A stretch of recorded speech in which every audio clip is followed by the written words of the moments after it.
போன பதிவில் வாராகியோட ஒரு இன்ட்ரோடக்டரி பிரபாவம் ஒன்று பார்த்தோம். சுக்ரன் அப்படிங்கிற அசுரனை எப்படி வதம் செய்தா, என்ன மாதிரியான விஷயங்கள்லாம் பண்ணினா, உபாசனை முறைகளில் வாராகி என்ன மாதிரியான பலன்களை தரா அப்படிங்கிறத பார்த்தோம் உபாசகர்களுக்கு. இந்த பதிவில் ஒரு இன்ட்ரெஸ்டிங் ஸ்டோரி பார்க்க போகிறோம். என்னன்னு பார்த்தா, வாராகி கவலைப்பட்ட தருணம் ஒன்று இருக்கு. அதே சுக்ரன் வதத்துக்கு பிற்பாடு வாராகியும் கவலைப்பட்ட தருணம் ஒன்று இருக்கு.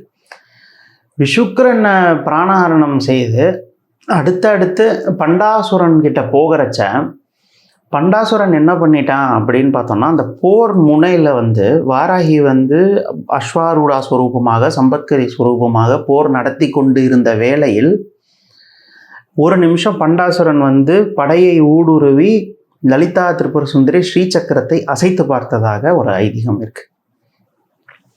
அந்த நிமிஷம், அந்த அசைத்து பார்த்த நிமிஷத்துக்கு அப்புறம் சுதாரிச்சு எல்லாம் வந்தாச்சு, கவர் பண்ணியாச்சு, எல்லாம் எடுத்தாச்சு, எல்லாமே ஓகே. ஆனால் அந்த தருணத்தில் மந்திரினி என்ன பண்ணுறா அப்படின்னா, எப்படி இந்த லேயர் செக்யூரிட்டி மிஸ் ஆச்சு அப்படின்னு சொல்லி அந்த சமயத்தில் தான் ஜுவாலாமாலினி காக்ஷிப்த, அந்த ஜுவாலாமாலினி அப்படிங்கிற ஒரு லேயர் துர்காயாம்பிகையாகவே அந்த ஒரு பர்சனல் செக்யூரிட்டி லேயரை இது பண்ணுறாங்க. அந்த மாதிரி பர்சனல் செக்யூரிட்டி லேயர் கிரியேட் ஆனது அந்த தருணம் ஜுவாலாமாலினிக்கான ஒரு தருணம் உண்டான அந்த தருணத்தை போது வாராகி கொஞ்சம் சில நிமிடங்களுக்கு நம்ம எப்படி இதை மிஸ் பண்ணோம் அப்படின்னு வருத்தப்பட்டதாக ஒரு இன்ட்ரெஸ்டிங் ஸ்டோரி ஒன்று இருக்குது. அதனால் வாராகி உபாசனை வழிபாடுகளில் வாராகி நல்ல ஹை லெவல் ஆஃப் அலர்ட்னஸ் கொடுப்பா அப்படிங்கிறதுல ஒரு ஐதீகம் இருக்குது. அதாவது வாராகி அப்படிங்கிறது அமிர்த வித்யா ஔஷத வித்யான்னு ரெண்டு இருக்குது. அதாவது இது எல்லாருக்கும் போதும், எல்லா வேத வித்யை எந்த வித்தியாக இருந்தாலும் இது போதும்.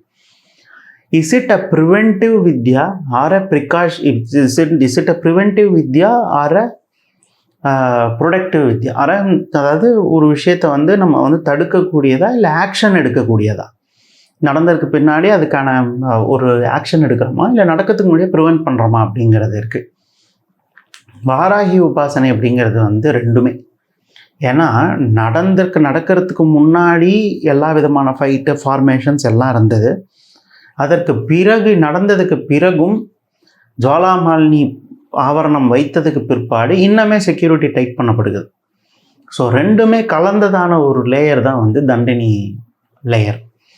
இந்த தண்டினி மார்க்கம் அப்படிங்கிறது இந்த வாராகி உபாசனை அப்படிங்கிறது ஒரு சாதகனுக்கு நல்ல ஒரு ஹைட்டண்ட் இன்டலெக்சுவல் ஒரு ப்ரிவென்டிவ் மெஷராக இருக்கட்டும், ஒரு அலர்ட்னஸ் கொடுக்கும் அப்படின்னு. ஏன்னா ஒரு கமாண்டர், ஒரு நல்ல ஒரு ஆர்மி சீஃப் அப்படிங்கிறவங்க அலர்ட்னஸ் தான் அவங்களோட இன்வெஸ்ட்மெண்ட். ஏன்னா எவ்வளோ அலர்ட்டாக இருக்காங்கன்றது அவங்களோட பேசிக்கான ஒரு விஷயம்.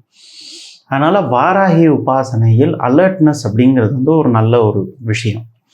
அது நிறையா கிடைக்குது. அப்போ இந்த வாராகி உபாசனை அப்படிங்கிறத நான் வீட்டில் ஏற்கனவே பண்ணிகிட்ருக்கேன், நான் ஏற்கனவே இந்த மாதிரியான விஷயங்கள்லாம் வாராகிக்கு நான் அபிஷேகம் பண்ணுறேன், பூஜை பண்ணுறேன் அப்படின்னா, வாராகிக்கு நம்ம பூஜை பண்ணுவதன் மூலமாக நிறைய அலர்ட்னஸ் வரும். அந்த அலர்ட்னஸை ஹேண்டில் பண்ணிக்கக்கூடிய திறமை நமக்கு இருக்கா?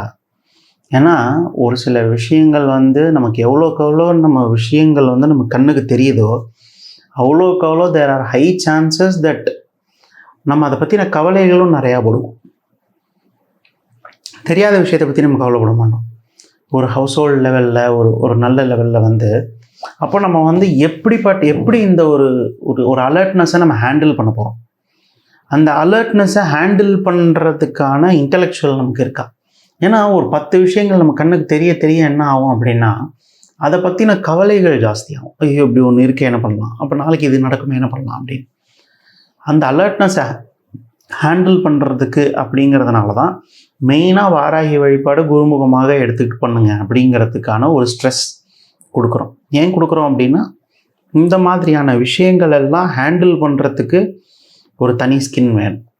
அது நம்ம கற்றுக்கிட்டு தான் வரும். அதனால் வாராகி வழிபாடுங்கிறது ஒரு உபதேச முகமாக எடுத்து வச்சு நம்ம பண்ணுறது தான் நமக்கு நல்லது.